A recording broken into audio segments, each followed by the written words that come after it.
नमस्कार, मैं हूँ डॉक्टर शालिनी कृष्णा खरे और आज आपको बताऊंगी कि सप्त चिरंजीवी का श्लोक और सप्त चिरंजीवी के श्लोक को पढ़ने से हमारे जीवन में क्या प्रभाव पड़ता है और आठवां कौन चिरंजीवी है जिसको बाद में इस श्लोक में जोड़ा गया। तो इसको आज हम आपको बताएंगे। रोज़ प्रातःकालीन इसको पढ़ने से क्या फ़ायदे होते हैं, क्या लाभ होता है। तो इस श्लोक को सबसे पहले आपके समक्ष पढ़ते हैं। अश्वत्थामा बलिर्व्यासो हनुमानश्च विभीषण कृपः परशुराम सप्तैते चिरजीविनः सप्तैतान् संस्मरे नित्यं मार्कण्डेयमथाष्टमं जीवेद्वर्षशतं सोऽपि सर्वव्याधि विवर्जिता।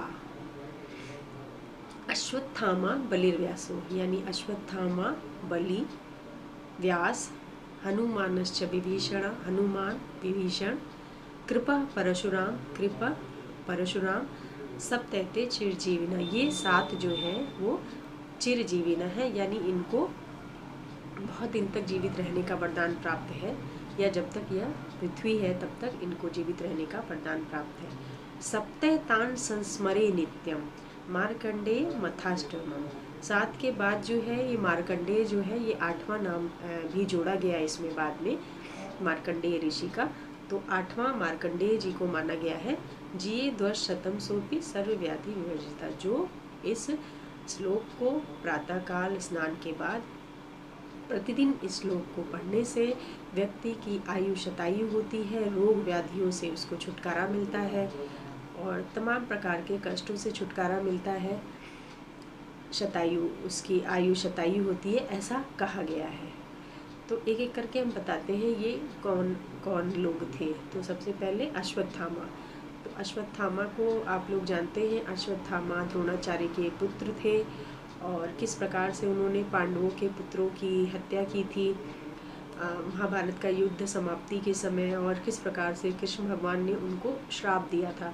तो हमारे ख्याल से ये आठों जो नाम है इनमें से अश्वत्थामा ही एकमात्र ऐसे व्यक्ति हैं जिन्होंने श्राप की वजह से उनको ये चिरजीवी का वरदान प्राप्त है। ये इनको वरदान नहीं कहेंगे इसको, मतलब एक श्राप है इनके लिए, ये इतने दिनों तक जिंदा, क्योंकि इनकी मणि निकाल ली गई थी और अभी भी बोलते हैं कि मद उसमें से बहता रहता है, मवाद बहता रहता है, खून बहता रहता है और वो दर दर भटक रहे हैं, दर दर उनको भटकना पड़ रहा है, क्योंकि भगवान श्री कृष्ण ने उनको श्राप दिया था मणि निकालने के बाद कि अब तुम जीवित रहो और इस कष्ट को भोगो।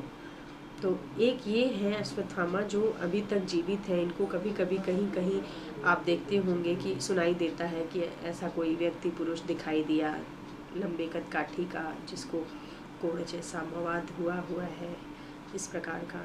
तो अश्वत्थामा ये थे। अब आए बलि।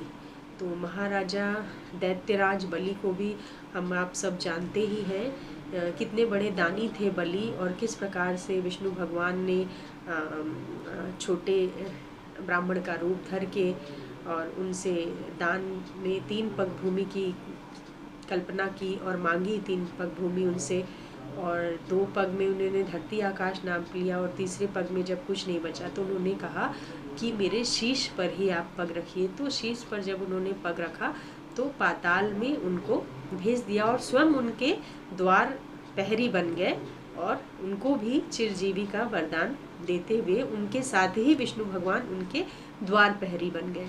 तो ऐसे थे बलि। तो अश्वत्थामा हो गए, बलि हो गए। अब व्यास। तो व्यास जी जो थे ये भी बहुत ज्ञानी थे। महाभारत में आपने देखा है कि व्यास जी ने ही सारे पुराणों ग्रंथों की रचना करी है। महाभारत में उनका दिखाई देता है व्यक्तित्व। तो व्यास जी जो थे ये महर्षि पराशर और माता सत्यवती के विवाह से पूर्व के पुत्र थे। तो पराशर ऋषि को एक बार सत्यवती दिखाई दी जो कि मत्स्य कन्या थी। इनके शरीर से मछली जैसी गंध आती थी, लेकिन पराशर ऋषि का इनके ऊपर मन आ गया था तो इनके साथ उन्होंने रति क्रिया की और व्यास जी का जन्म हुआ।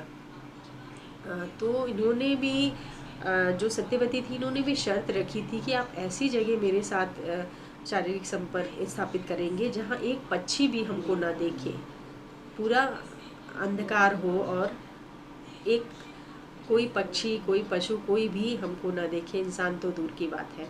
तो ऐसी जगह पे व्यास ऋषि, पराशर ऋषि ने उनके साथ संबंध स्थापित करके फिर व्यास ऋषि का जन्म हुआ, जो कि इनके पहले के पुत्र थे। बाद में इनकी शादी फिर महाभारत के पात्र शांतनु से हुई। इस प्रकार से ये हुए व्यास जी तीसरे। अब हैं चौथे हनुमान जी। तो हनुमान जी तो कलयुग के जागृत देवता है, उनको कौन नहीं जानता है।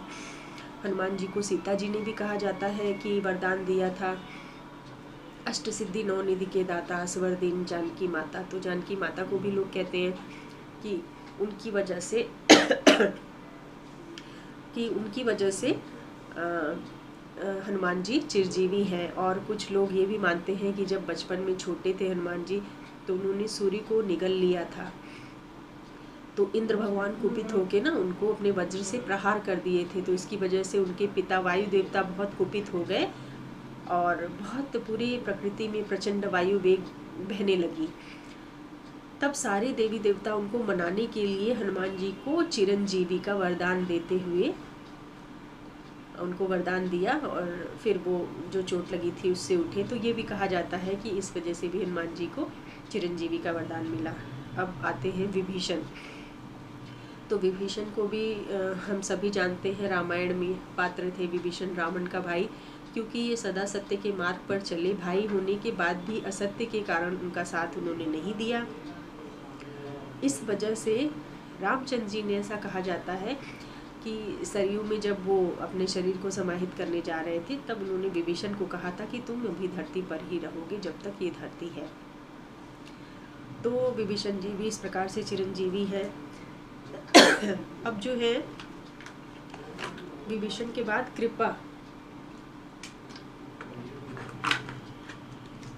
कृपा जो है, ये भी महाभारत में आपने देखा होगा कृपा ऋषि को, कि उन्होंने बहुत अच्छे धनुर्धर थे जो कौरवों की तरफ से लड़ाई किए थे।